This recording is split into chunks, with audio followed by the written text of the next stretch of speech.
All right, I didn't think to film this until I got it off, but I'll just show you really quick how to rebuild these plastic Briggs Stratton carburetors.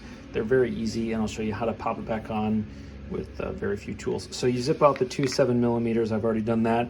When you go to pry this, you want to be careful you don't break anything.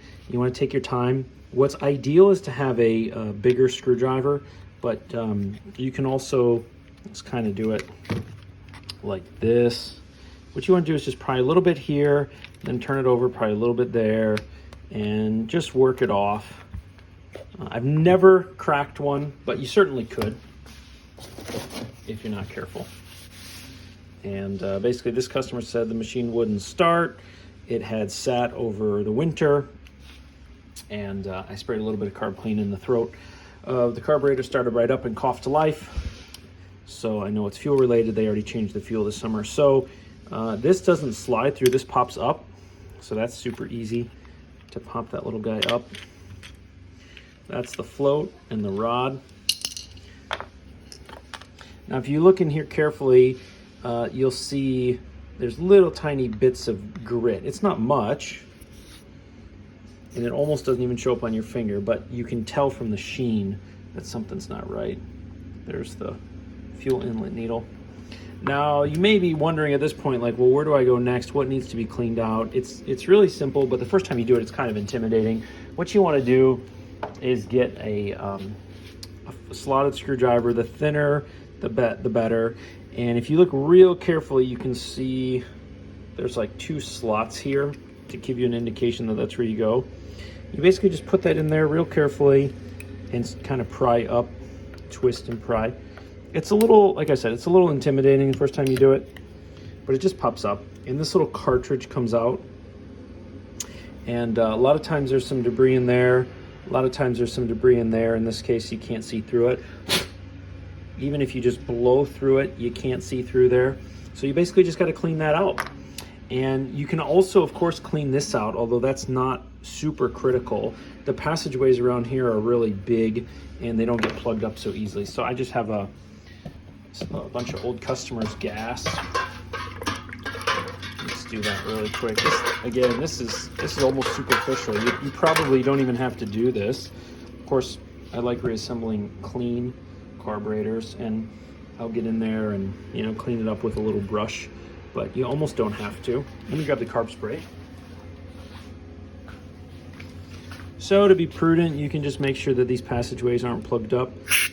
Again, I've done so many of these. I know based on how the inside of the carb works that this looks, all these passageways are not plugged up. It's really just that one right there. So I'll just grab my little tool.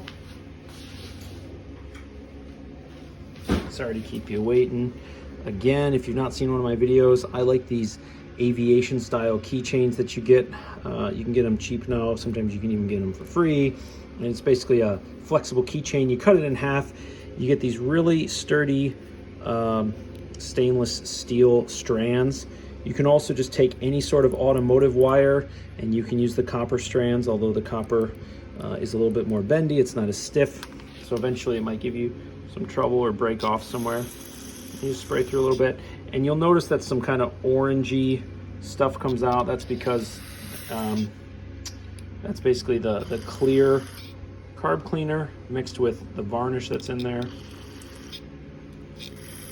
So I like doing a little bit of spraying, then a little bit of poking. Sometimes there can be something in there that you dislodge and then it floats around and starts to give you trouble again. You can see little teeny bits of debris like that. That can give you trouble. So you just want to make sure you got all those out.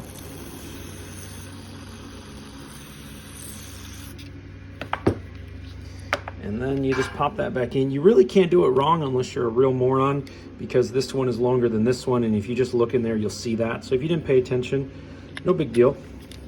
Just pop that back into place like so. And then give the inside of the bowl a quick clean. Make sure there's really not much going on in there, but all right. Then sometimes you get varnish buildup on the float itself, but in this case it looks fine. So you just pop that needle back in there like so. Drop him back into place. like so. And you can either slide this through or slide it through and then snap it in. Actually, I could have done that a little better when it was out, but like so. Sometimes you get frazzled on camera, you go out of frame, that kind of thing. So anyway, then you just push it in, get a nice snap action, make sure he's moving.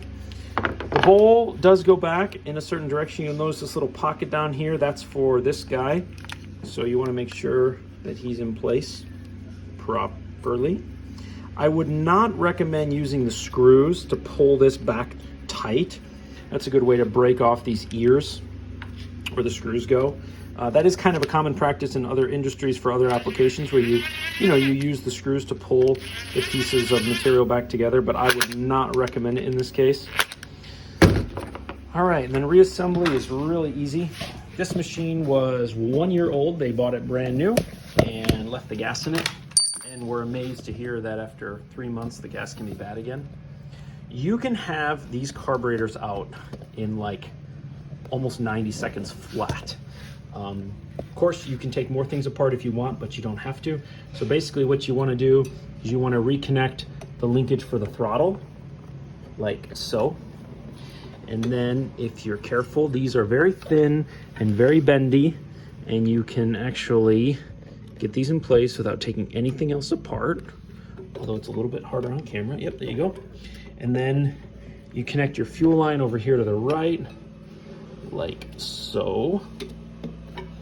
Take your pliers, put your clamp back on, and then you just wiggle, push this little assembly back on. What you're looking for is for it to mate with the intake coming off the cylinder head.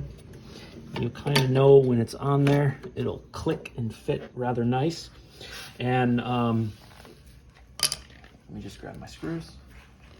So this is a relatively inexpensive and chintzy setup. I'm not saying it's bad, I'm just saying it's kind of chintzy. Basically, the carb is not fixed right now. Basically, the carb fixes to this and this fixes to that, and so you get this indirect fixture. Make sure you reconnect this guy from the crankcase. It's rather hard to do that later. In fact, you basically can't unless you remove, well, that's not true. You might be able to get your fingers in there, depending on how big your fingers are. Sorry, a little fidgety here on screen, and my hands are probably blocking what I'm doing. Okay, there we go. So you just reach in behind, make sure you're there. There's 2 pegs, which sort of confirm to you that you're putting them in the right place. The silver wood style screws go into the carb. 7mm, just for fun. The 2 that go into the bracket are machine threads, and they are 8mm.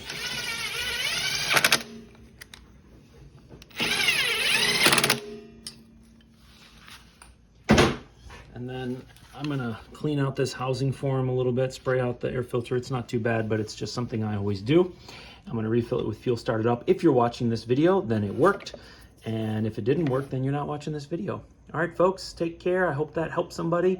If not, let me know by giving me a thumbs down and go check out Steve's Small Engine Saloon. See you later.